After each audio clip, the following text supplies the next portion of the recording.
state of our union, and also a bit more on this whole Chinese spy balloon.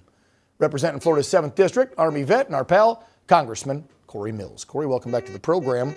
Before we get to the economy, I just wrapped up with Colonel McGinnis, a little chat about the balloon. You being a veteran and also a former DOD advisor, I'm sure you've got something to say about us waiting over a week to take this thing out.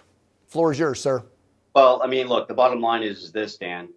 He talked about that the reason they wanted to wait until it got over the Atlantic and traverse the entire United States, collecting whatever it was going to collect or doing its vulnerability assessment, which is what I think it was, is because they wanted a safe place to be able to actually shoot this down. Well, my question then to the American people and to the administration is that why didn't you shoot it down over the Pacific when it was coming across Aleutian chains, when NORAD should have already had it picked up, when we were already at a disadvantage because it had made its way all the way across onto U.S. airspace? You know, these are things that the American people need to answer. And here's the reality of it. This could have very well have been a dummy balloon by the CCP. And so what it could have been was an actual feasibility or a vulnerability study by the CCP to see how far it could have gotten into the United States, at what altitudes would it be detected by our systems, what our mitigation measure would have been and how we would have actually mitigated these. Because for all we know, this could be a future EMP strike. This could be a Mark 82 dummy bomb type strike. This could be a release of biological and chemical warfare strike, while they simultaneously go ahead and attack the Taiwanese, knowing that it would shift our attention here at home for homeland protection, homeland security. You know, we cannot take China and its continued aggression. It's emboldened by the weakness of this administration. And the fact that we've got a buffoon on a balloon really drives me insane whenever he couldn't even respond decisively to protect the American homelands. And let's turn and talk about the economy, because it does relate to China, who's been eating our lunch for the last 2 decades. I mean, every single thing Americans use nowadays, almost, not every single thing. There's some proud American companies making some great products, but let's be real. The majority of stuff we're using today is made in good old China.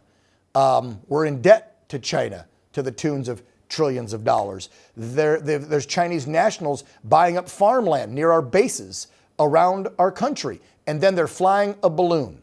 So I don't understand with his policy where he's claiming to bring manufacturing jobs back, where the big plant in Ohio had nothing to do with him. That was DeWine's dealing. The thing in Texas was Abbott and their state legislature. Like, he's done nothing for manufacturing, Corey.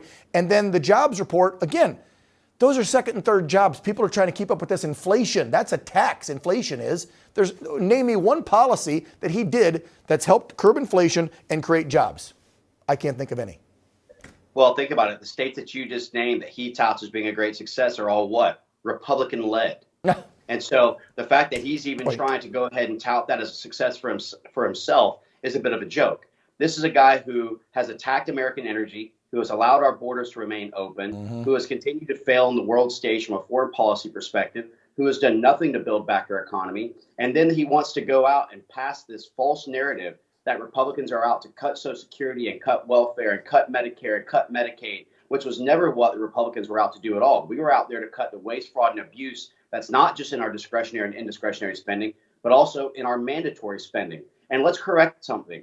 He did add to the trillions of dollars in inflation and debt. Whenever you actually have stimulus checks that go out to Americans, this is not like a regular paycheck. A regular paycheck, you have Social Security deductions that help to pay for those currently on Social Security. You have Medicare and Medicaid deductions, which are also in there for those who are actually on Medicare and Medicaid, like my grandparents and my parents.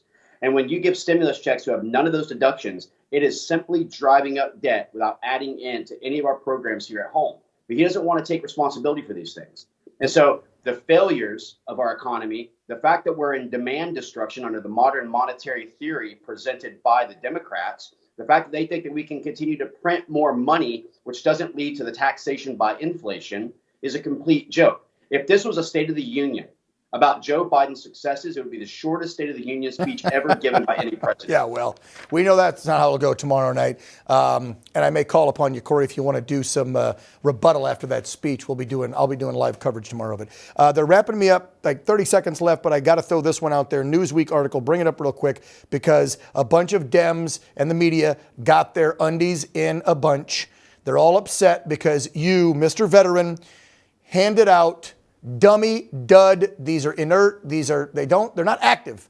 They're a grenade that happened to be made in your district, so you were proud, so you gave some Republican Congress members a grenade. Again, inert, and it's like a paperweight, and they're giving you grief. Couple seconds, I thought I'd let you That's sound exactly off what on it that. is. It's an absolute paperweight. When you come in, it's customary to give something which represents your unique background or your state or the actual committees that you're going for. I'm on the Armed Services Committee. I'm a United States military combat veteran. We are one of only 3 states who have A5 warhead presses that contribute to supporting our military and our defense. And so the fact that they're this upset, I wish they would get this upset about our open borders. I wish they would get this upset about the failed policies. I wish they would get this upset about the sexualization of children in our schools. If they want to get upset about something, why don't they go ahead and look in the mirror, Dan? Because my paperweight was not the issue.